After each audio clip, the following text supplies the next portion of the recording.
Today on Vicks Tips is a slightly sweet and savory brown Irish soda bread with Guinness beer, tender and soft on the inside with a golden brown crust.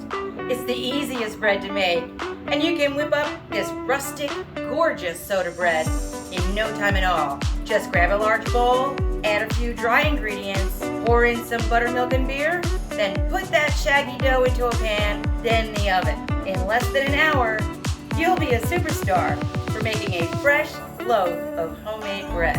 Hey, it's Vicky. I love my twist on the Irish soda bread because the addition of the Guinness Stout gives it a malty, rich flavor and a little bit of sugar for sweetness. It's kind of my mix between beer bread, soda bread, and the Irish brown bread. Let me show you how to make it. The first thing you need to do is preheat your oven to 425 degrees.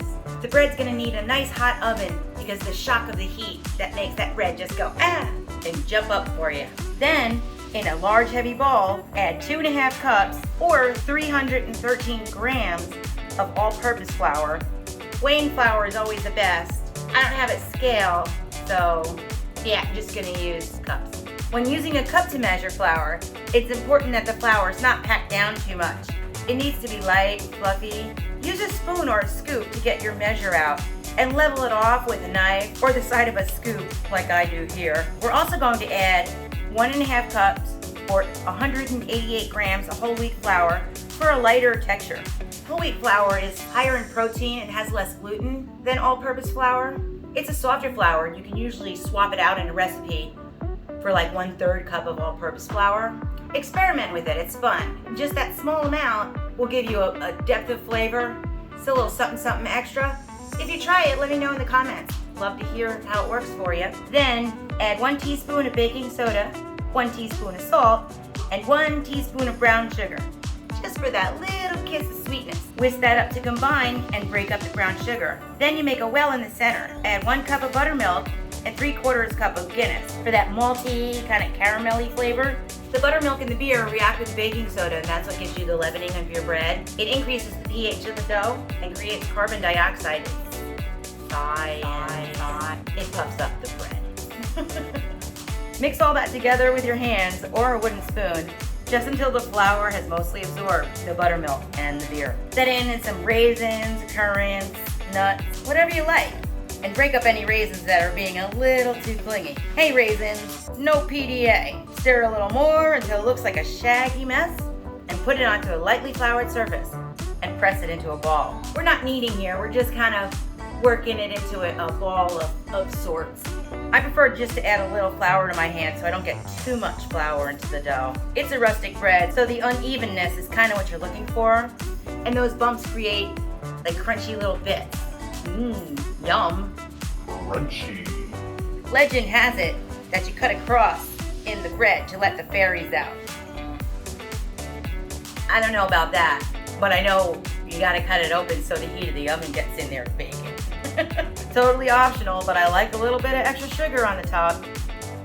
It gives a little sweetness to those crunchy bites.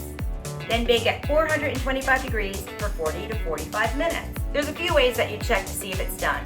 First, while it's still in the oven, you can pat it on top, right in the center where you're made to cross. It should sound a little hollow and be firm. And don't be afraid of color, especially when baking breads or pastries. Brown food is good food. Then you can take it out and give it a good whack on the bottom. Don't worry, Irish is a tough lot. We could take it. You're looking for a hollow sound. This is one of the harder breads to tell for doneness because it's got like a biscuity scone interior texture and a good crust on the outside. And that being said, you could also insert a skewer or a toothpick in the center and it should come out clean. Or you could use even a thermometer. It should read about 180 degrees Fahrenheit. And really my motto on breads and pastries, if you're not sure that it's done, give it another 5 minutes in the oven. Not gonna kill it.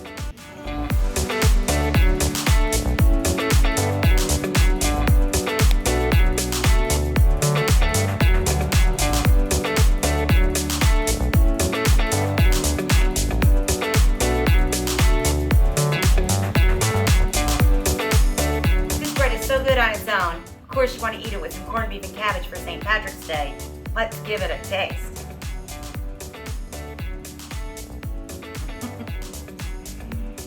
Oh my gosh.